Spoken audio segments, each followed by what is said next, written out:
finally, the Real Housewives of Potomac came out, and Gizelle, I don't know whether to cry, laugh, be embarrassed for you, or all of the above, because Karen and Monique sure did ragtag that ass.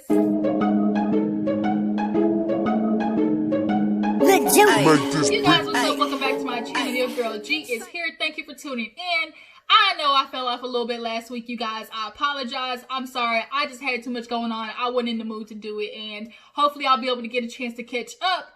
But you guys, Real Housewives of Potomac, I mean, the trailer showed it all, but then, you know, for part one, y'all know usually they be dragging this shit out, but part one got it on and cracking. I'm so glad they did not waste no time doing the all before the scene shit with them getting dressed and everything. No, we got right to it. So that's what we're gonna do, get right to it. So if this is your first time tuning to your girl's channel, appreciate you. Make sure you hit that subscribe button so you become a member of the Juice Box crew, okay? So, Real Housewives of Potomac, you guys.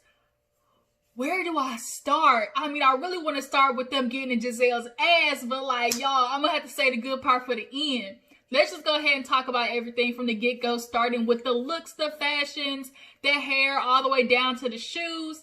First place for me has to be Monique, y'all. Monique, of all the girls on this season, or just in general, the Potomac franchise has always been the best dressed. Hair always looks on point. Makeup always looks good. She was number one.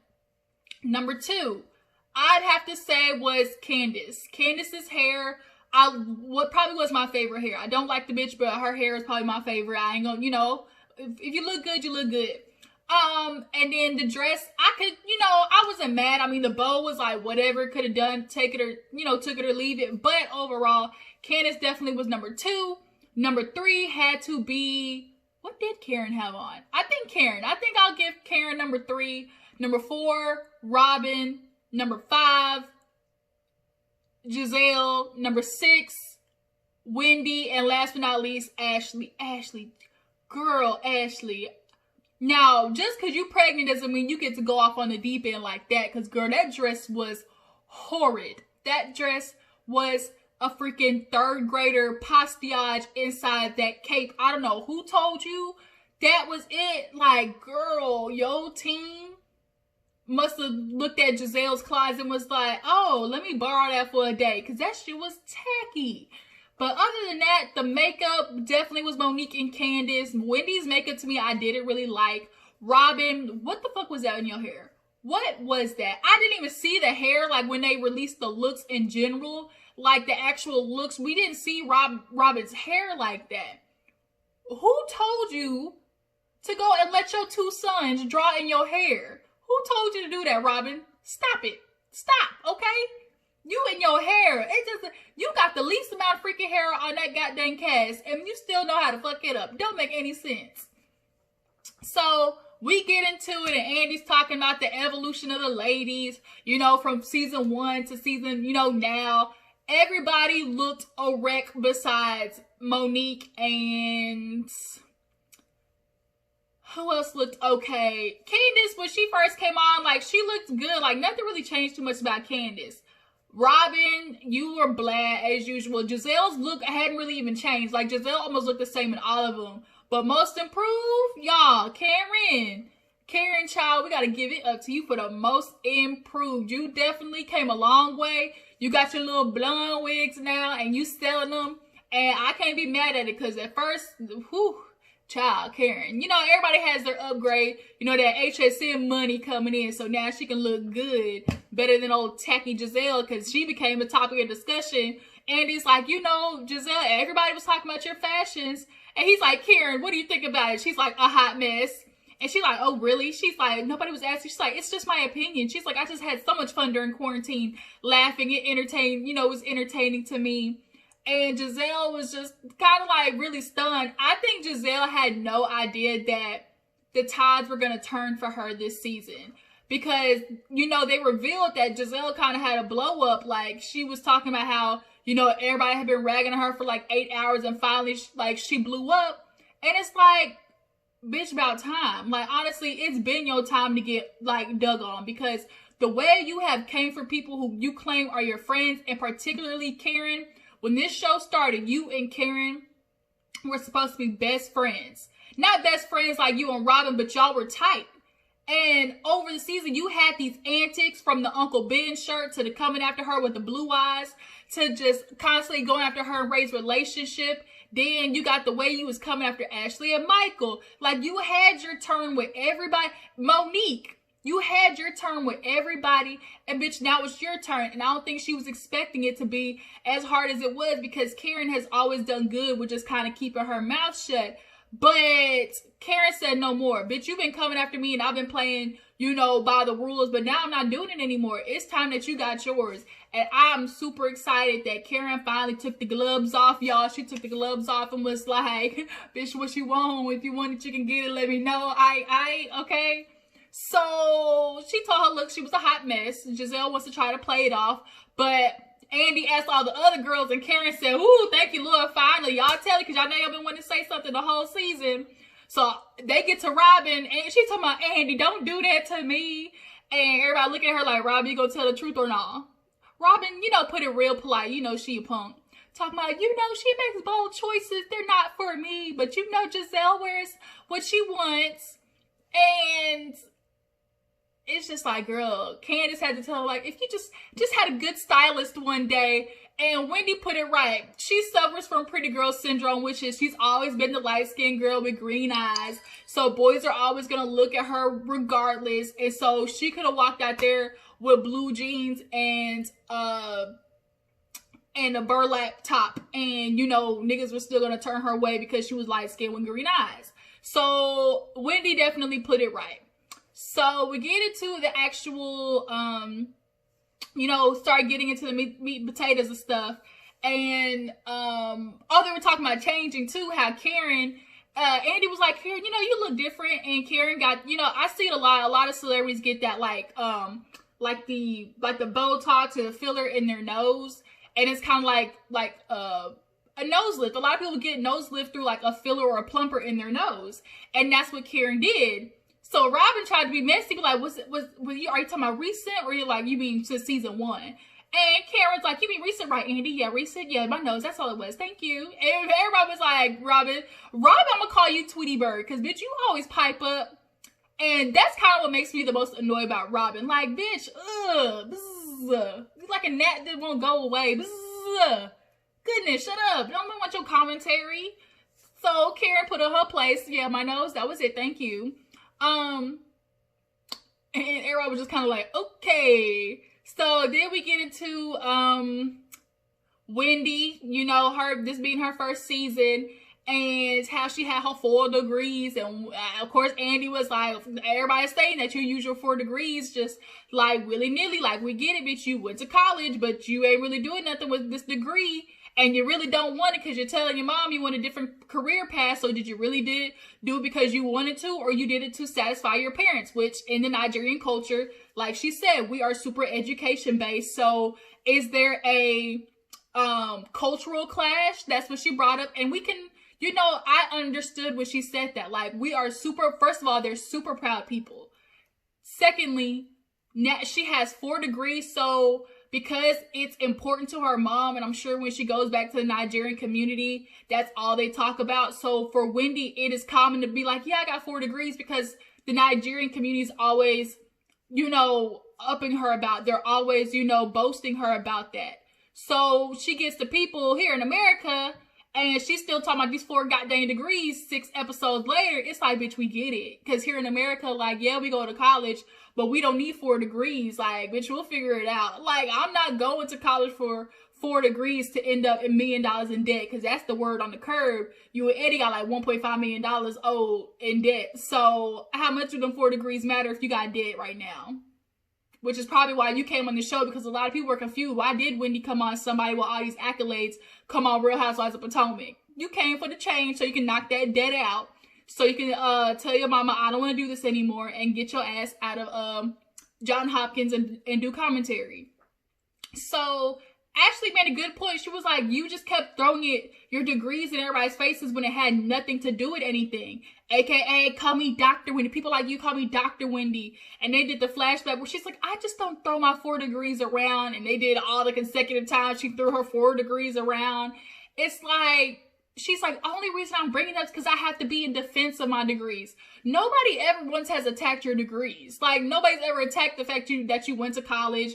Everybody knows that you got these degrees. Nobody attacked your degrees. But it always just seems like when there's an argument about something, you bring your degrees into it as if it has anything to do with the situation. So then they go from talking about the degrees to her, you know, and Karen not really getting along. And Gizelle used this as a time to finally pull out one of her, what she thought was a punch. Talking about, because Gizelle told Wendy that Karen called her like a floozy freelancer, and Karen's like, I didn't say that, and Giselle's like, oh, okay, I added the floozy, and Andy was right. Well, bitch, that's a big ad. Like, that's the shit that Gizelle be doing. She plays broken telephone. She'll hear something from one person and be done added 6 different words and conjunction words and transitions, and by the time it gets to the next person, that's why Karen in the season was like, I'm not going to be mad at Wendy because I know Gizelle twisted my words. It's talking about floozy freelancer. Like, she didn't say that shit. Like Andy said, that's a big ad. And bitch, that's why I got a problem with you, because you always be adding your little Gizelle big ads. So Wendy wants to put, oh, you know, Karen, I didn't come to her like, oh, like she was mother hen or mother goose and stuff like that. And then Gizelle was like, oh, she was talking about, oh, she was trying to get you kicked off the show because she came to me and Robin talking about, oh, I don't think Wendy's good for the show. She's not really Potomac. Okay, she can express those opinions, but that doesn't mean she's trying to get her kicked off the show. Karen's thinking long term. You got to have the right people on your show for the shit to continue. She's trying to make it to Atlanta, you know, 10 years running. And I'm sorry, I just personally, I don't know what you guys think. Is Wendy a permanent fit? Is she somebody that can continue for the long run? I personally think she might be a 2-hitter quitter. And that's it. I don't think she like fits in the Potomac, and it's not because of her color, which is what that shit came up. I'm so tired of throwing movements on top of situations to try to validate your issues. Like, what the fuck? Stop doing that. We'll get into it. But it's just her vibe, I don't know, something about Wendy is just not glued to me with this cast. I'm honestly ready to get rid of Gizelle and Robin, if you ask me. So then after that, we get into Candace and her Twitter fingers and how everybody's looking at her like, bitch, you gotta stop. Like, you are ferocious. As you know, Ashley likes to say, she is like a Tasmanian devil, as Gizelle likes to put it on those them Twitter fingers is crucial, okay? And everybody was coming at, I guess Andy asked like the fan question, and it was like, oh, everybody's getting on Candace, but why was nobody requiring Ashley to apologize? Do you think colorism has something to do with it? And I'm like, trying to think about, okay, so because they want to hold Candace accountable and make her apologize for things that hurt somebody's feelings, they're doing that because she's a darker skinned girl.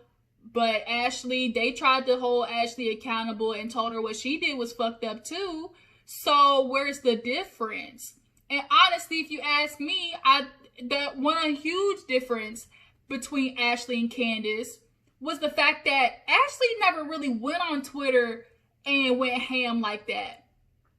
Candace not only would attack you during filming, but then take it a step further and then continue to attack you on Twitter. Ashley made little sly remarks or maybe was subliminal with some, subtweeting, but never to the point where she was calling people bed wenches and roaches and going after family and all type. No, she did go after people's family, but not on Twitter necessarily. But Ashley did come back to the girls and apologize. And I remember that part. Matter of fact, it was both her, Robin, and Gizelle and Karen. I think they all sat down and she was explaining to them and saying sorry, if I'm not mistaken. But Candace has yet to sit there and really acknowledge the fact that she can go too far and apologize for it. That's the problem. She always in a roundabout way wants to acknowledge how she's extra. So when Andy asks, oh, you know, Candace, do you think like, you know, you could change the way you are on Twitter, or like your words could be hurtful? And she's like, I will admit that, you know, I do know how to use my words well, and sometimes that could be my detriment. AKA, I know I can go too far, but I'm not going to apologize for it.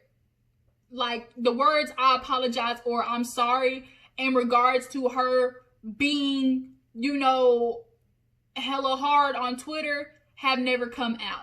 And it's not the fact of, oh, well, if Candace, why is everybody getting on Candace? All the other girls do it. If they were to do the same thing too, I would say apologize. It goes both ways. I'm not just saying Candace is a person that, I'm saying everybody who knows that they've done something wrong or has gone too far or knows that they have attacked somebody. When it's time to apologize, apologize.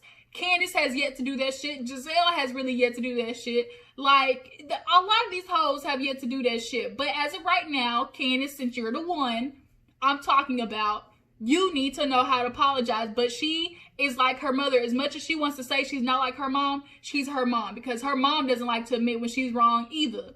We've seen that shit between Candace and her mom.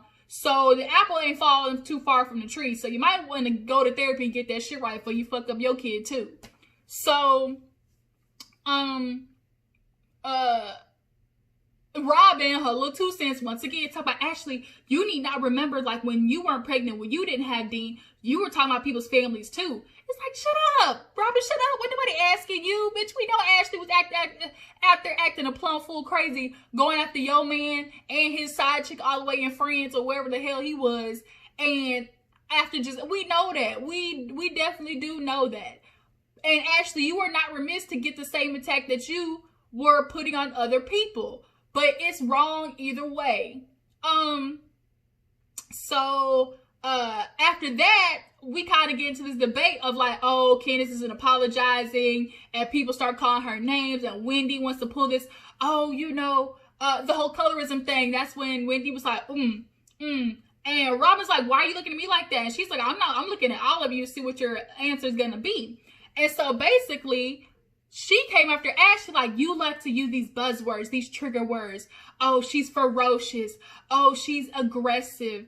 And it's like, but bitch, you were acting aggressive though. And you were like, every season we've seen Ashley use the word ferocious regardless of who the person is.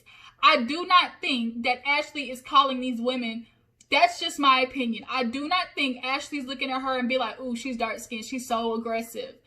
I don't think she's doing that. And I don't think when they're telling each other that, oh, wow, like you were really aggressive in that moment, it had anything to do with their color. So for Wendy to like, I hate when they try to put like this movement on, don't put a movement on a moment. That's the new thing. Do not put a movement on a moment. Do not try to compound something with this whole movement that you know everybody's super sensitive about to try and enforce how you want to validate an argument or something to like, go to be on your side. So now here it is, because you want to go against Ashley and make her look bad, and all of a sudden she's a colorist because she wants to call you aggressive. But Wendy, when we look back in that freaking thing, bitch, she was acting aggressive. So Andy asked a question that I was literally in my head asking. Well, if you are acting aggressive, what other words should we use? And you could tell Wendy kind of was like, wasn't ready for it. And you're doing what a lot of these white folks do to us when it's like, oh, you do something wrong and you want to criticize it but ain't got no solution. So you want to critique the fact that Ashley using aggressive and ferocious, but what's the solution to it? You ain't come up with one. She was, oh, just use other words. But bitch, if you're acting aggressive, like that's the main word. We don't want to say, oh, she's acting crazy. Oh, she's maniacal. Oh, she's out of bounds. But, okay, y'all can sit there and call Ashley out for that, but y'all weren't sitting there when Candace was sitting there calling Monique all types of craziness. Oh, I can't be around her. She's unpredictable. She's dangerous. She's just out of her mind. Nobody can be around her. Like, and then, like, Monique was, oh, call her hood rat, call her gutter, call her ghetto. Trash. Are those not words that, you know, are buzzwords, are offensive? Are those not, I mean, which one is it? Are we doing either or? I mean, I'm just confused. Let me know where we stand. So is aggressive worse than calling somebody ghetto, hood rat, trash, gutter, whatever you want to call it, in a city? Which one is worse? Either or. Drop down in the comments, let me know. Which one is like, oh, she trying to make me look like this. I mean, I just can't. I can't. So when she said that, and Candace, like, you have yourself called yourself hood. And there's a difference between calling yourself hood. Like, if you from the hood, be like, yeah, I can get hood sometimes. No. That is totally different than the way you was spitting that hood rat out after that incident. You definitely that was the way you were trying to demean her, because you in your little country club, growing up spoiled ass Candace, around these white folks, Miss America, being of the upper echelon. You went and you tried to definitely declassify Monique with that hood rat gutter, all the types of stuff. Snipers, nope. So they take a little break, and Monique's like, oh, she's saying take accountability for nothing. Okay, this is how we gonna play, then let's do it. They don't want me to pull out the binder. And she's like, oh no, like, I don't think we want to go there. She was nervous. Ashley was like, I don't think we want to do that. Yes, bitch, we do. Oh no, we do, Ashley. We do want to do that, okay? And did she do? And do she did? Well, either one. And did she do? And do she did. That's where we go. That's the word. So they're coming back after like the little break, and they get into Gizelle. And this Gizelle segment, hands down, one of the best reading segments. Not even reading segments, but just like finish her. When you play the game and that shit say KO, that's what I kept hearing in my head. So we talk about her and Jamal getting back together, and we do the flashback and we see everything. And Andy was like, oh, does he not live in your phone anymore? And so he asked, like, are you guys together? And she's like, yeah, we're together. And he's like, well, how did the show go? Like, after, and she's like, oh, you know, after the girls saw the show back and him watching it back, you know, it facilitated them to, you know, finally have a conversation that, you know, they needed to have. And to me, I'm confused why this wasn't a conversation that was already had when he wanted to get back with you. Jamal is a fraud. He is a phony. And the way that you said that you want to get back with him because you saw growth in him and he changed. What about him not really showing your daughters how a man should be, or making the effort to prove to your daughters that he wants to be there, besides buying a freaking restaurant that like is one of the worst investments? Everybody knows most restaurants close down in like the first year. Ask Chris and Ashley and Mr. Michael. Ask all of them. So it's about spending time with them and proving to them that he really wants this to work, and proving to them that I really want to be with your mom. Why was that not a conversation in the beginning? Because the shit was fake and he didn't care. And those girls are not just picking up on the fact that they're trying to be protective of you. They don't trust their damn daddy. They don't like him and they don't respect him. They don't have time for him in their heart, because he is a freaking no good ass Negro. Like Monique said, is slinging that past the D all around Atlanta that you know. So when Karen was like, oh, are you together? She's like, yeah, we're together. She said, that ain't the word on the curb. Word on the street is that he just had another baby, and of all the kids, everything that your dad was saying, 6 or 7 baby mamas, you know, this new one is baby number 7. And Gizelle's just sitting there looking like, Gizelle was stuck on stupid. Her face was everything, okay? She was not prepared, and bitch, you should have been, because everything was rumored, bubbling outside of the season. So how did you not come with a backup? So after Karen went in, it was like, oh, okay, you gonna pitch it? Okay, Knock that shit out. And that's what Monique did. So Monique, oh, my little perfect binder. You know, I've been getting things a lot, Andy. You know, I told myself I wasn't going to use it. I'm not going to go down like that. But since Gizelle, you know, wants to play dirty, bitch, I will oblige. I guess we get hopping in this bitch together. So she opens that shit up and everybody's, oh my God, you got a binder. Yes.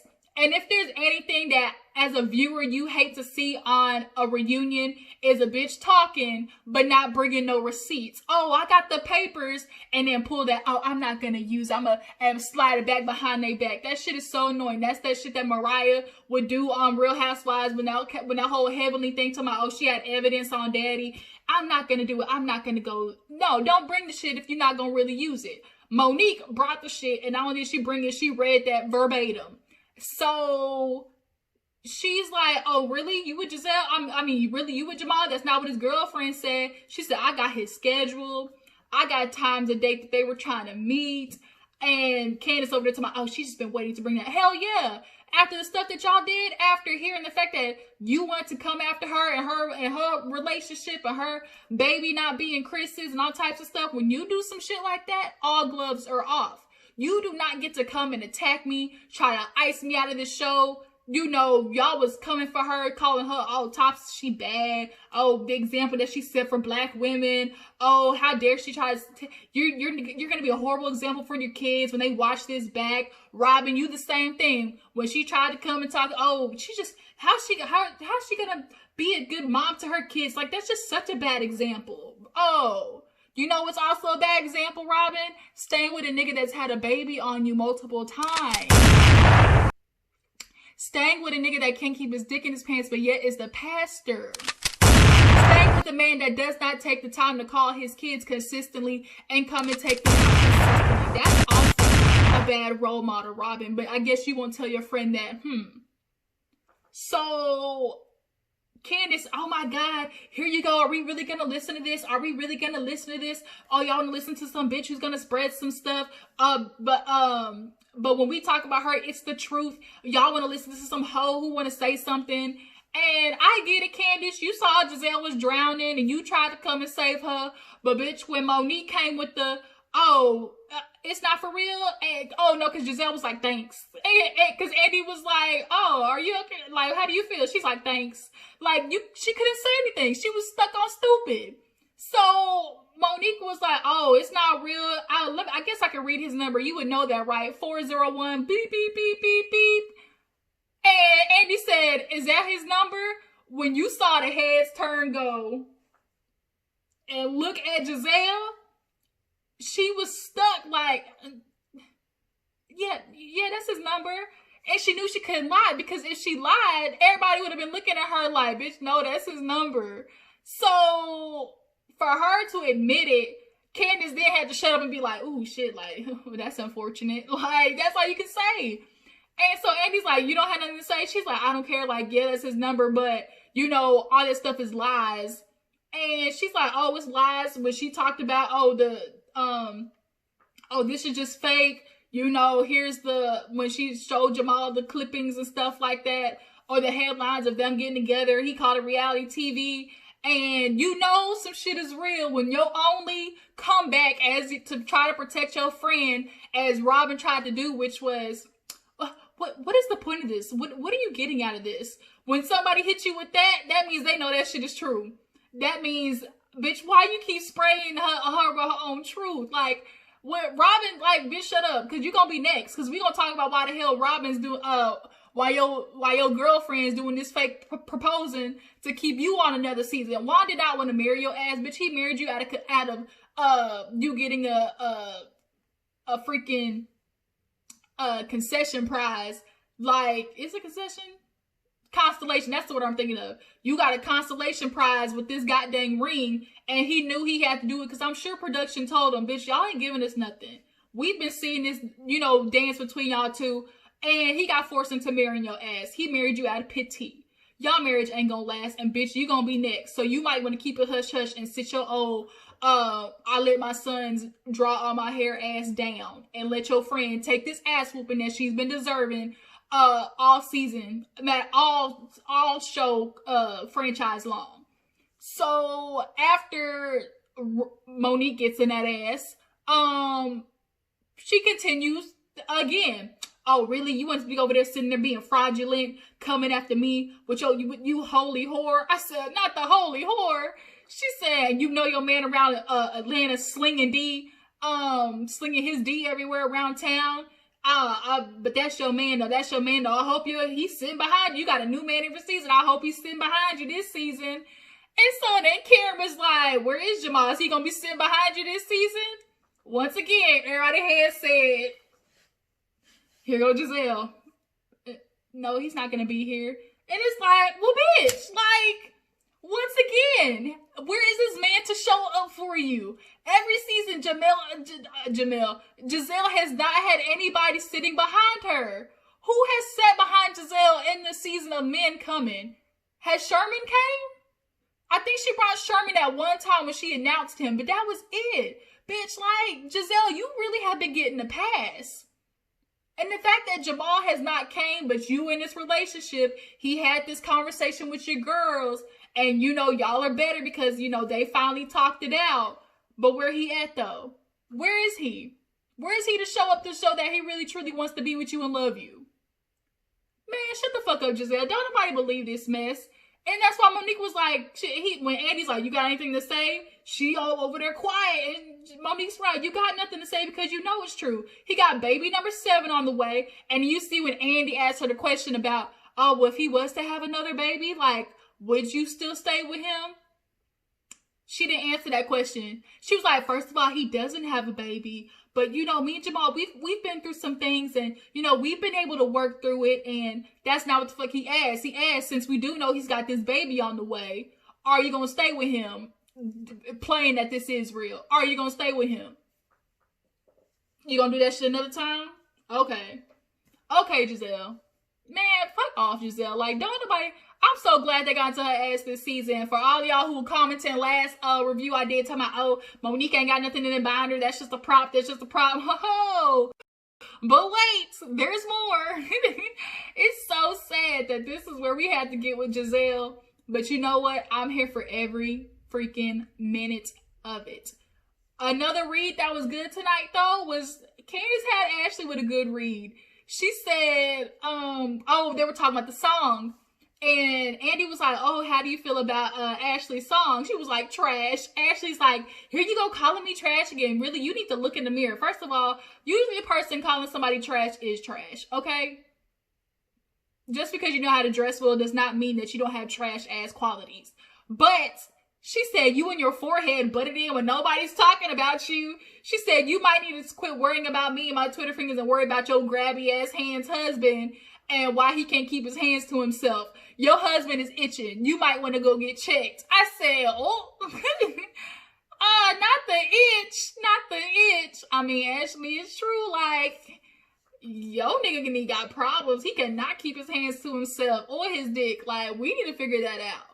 But basically the episode ends with Monique and Karen giving Gizelle the one-hit quitter, and she looking dumb, looking like Boo Boo the Fool. And her friend Robin is there to witness every moment of it because she want to sit there and act like she didn't hear that shit. Robin, you've been hearing all of it, and I'm sure you and Gizelle might have had a conversation about it.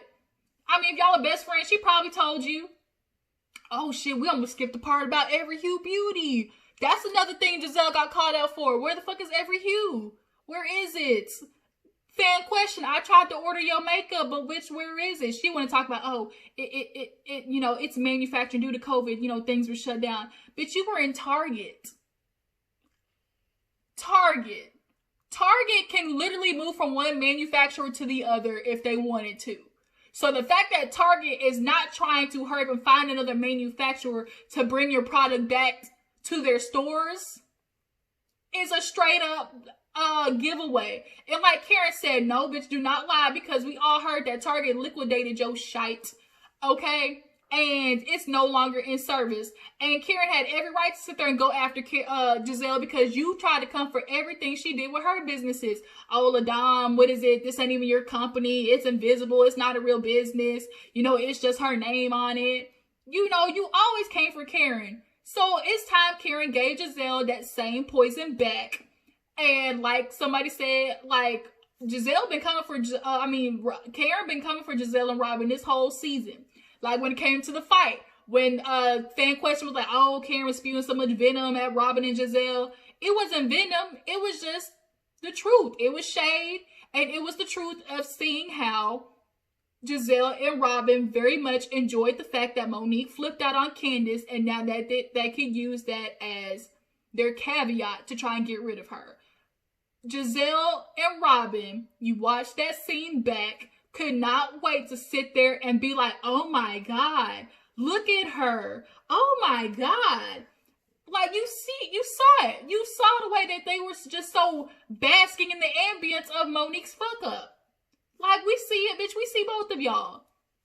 So, Gizelle, bitch, you need some water. I'm sure you need a break right now. It's halftime, okay? So that was part one, y'all. Part one had it cracking. So now we just gotta get to part two. Like, I'm scared. We see Karen Gizelle gonna be crying again. Candace gonna be crying again.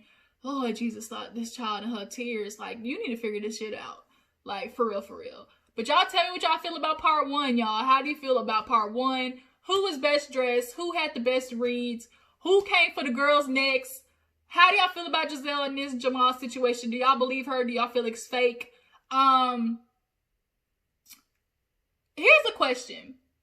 Is what they are doing with Ashley and Candace, this comparison of why they didn't have Ashley apologize, is there a relation to that, to colorism? How many of you guys feel that way? I personally don't feel like that way, but there could be some of you out there who feel like it's colorism that, you know, plays into that part. I'd be interested to know who. Yeah, that was everything. How y'all feel about Karen coming for Gizelle? Was she doing too much? Was Monique doing too much with the binder? Or was it just enough? I'm sorry. I enjoyed every minute of it. Gizelle, bitch, you gotta go. Okay? I'm tired of your green-eyed ass. And guess what? Take your friend with you, Robin. She can go too. As the girls on the land to say, don't let the door hit you with the good Lord split you. So, y'all, I appreciate you for tuning in. I'm super ready for part two. I'm going to watch Atlanta Housewives and review that next. Before you go, make sure you like this video, subscribe to my channel. I will catch all you guys later. Deuces.